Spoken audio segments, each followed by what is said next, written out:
የጨረባ ምርጫ ለማድረግ መነስ ወሳኝ እርምጃ ለመውሰድ ይገደዳል።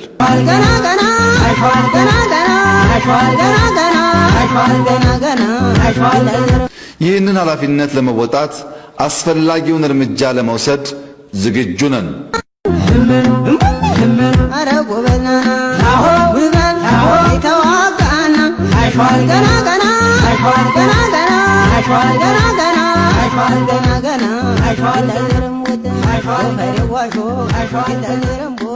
መንግስት እንመሰረታለን ብሎ መቋጫ የሌለው ውይይት ኃላፊነት የጎደለው ተግባር ነው።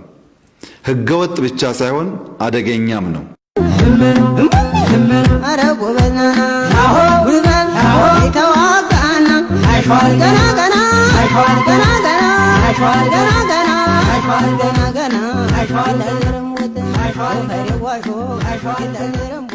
ወጣቶች ማለቅ፣ እናቶች ማልቀስ፣ ቤቶች መፍረስ፣ ህዝቦች መፈናቀል